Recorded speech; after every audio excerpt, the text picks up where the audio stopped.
ஆமீன். பெருமானார் ரசூலுல்லாஹி ஸல்லல்லாஹு அலைஹி வஸல்லம் தொழுகையில் இணைந்து வாருங்கள்.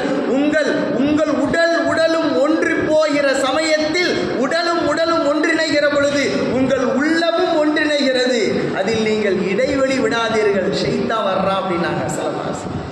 அப்படின்னா இப்படியெல்லாம் ஒற்றுமை வலியுறுத்துகிற மார்க்கத்தில் நாம் ஏன் பிரிந்தோம்? நமக்கு மத்தியில் ஏன் பேதமை? நமக்கு மத்தியில் ஏன் வேறுபாடு? நமக்கு மத்தியில் ஏன் பிளவுகள் என்றால் பிரித்தாளுகிற சூழ்ச்சியின் வெளிப்பாடாக இன்றைக்கு நாம் பல விதமாக பிரிந்து கிடக்கிறோம். டிவைடட் பாலிசி அப்படிங்க, பிரித்தாளுகிற சூழ்ச்சி. இன்றைக்கு உலகத்தையே ஆட்டி படைக்கிற இலுமினாட்டிகள் அவர்களுடைய ஒரு வாழ்வியல் திட்டம், ஒரு நோக்கம் அப்படின்னா தான் யாரும் சேர்ந்து ஒன்று சேர்ந்து அளவலாக இருந்தால் இவனுக்கு பிடிக்காது, ஒரு அலர்ஜி, ஒரு உவ்வாமை. அப்புறம் இது யாருடைய ஒரு கான்செப்ட் அப்படின்னா அந்த யஹூதி நஸ்ரானிகள் இலுமினாட்டிகளுடைய அந்த சதி வேலை.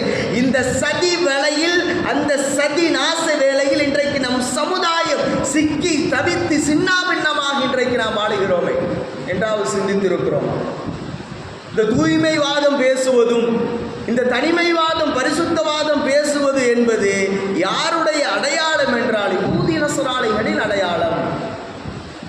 அல்லாஹ் ரப்பல் ஆலமீன் சூரத்துல் கஹ்ஃப், சூரத்துல் பக்ராவில் அதிக அழகான முறையில் அல்லாஹ் சொல்றான். இன்னைக்கு காலையில் நம்ம தப்சீர் வகுப்பில் அதான் படித்தோம். காலத்தில் யஹூத லைசத்தின் நஸாரா அலாசை, யஹூதி சொல்றாங்களா நஸ்ரானிகள் நல்ல விஷயத்தில் இல்லை. அதே மாதிரி இவர்களும் சொல்றார்கள், நஸ்ராக்கள் என்ன சொல்றாங்கன்னா யஹூதிகள் நல்ல விஷயத்தில் இல்லை. இன்றைக்கு நம்மள்கிட்ட இருக்கக்கூடிய மிகப்பெரிய பிரச்சனை இதாங்க. நான் நல்லவன் என்று தூய்மைவாதம் பேசுவதினால் அடுத்தவர்கள் தீயவர்கள் என்று ஆகாது, அல்லது அடுத்தவர்கள் செய்கிறதெல்லாம் தப்புங்க அப்படின்னு நாம் சொல்வதனால நம்மளை நாமே பரிசுத்தமாக்கிற முடியாது. அல்லாஹ் சொல்கிறான் சூரத்துல் ஹுஜராத்தில், வலா துஸக்கு அன்ஃபுஸக்கும், உங்களை நீங்களே மார்பு தட்டி கொள்ளாதீங்க, உங்களுக்கு நீங்களே காலரை தூக்கி வைத்திக்காதீங்க. வலா துஸக்கு அன்ஃபுஸக்கும், உங்களுடைய நஃப்ஸை நீங்களே பரிசுத்தப்படுத்தாதீர்கள். பரிசுத்தப்படுத்த வேண்டியது அல்லாஹ் ரப்பல் ஆலமீன். இந்த வேற்றுமையினால் என்ன கண்டோம்?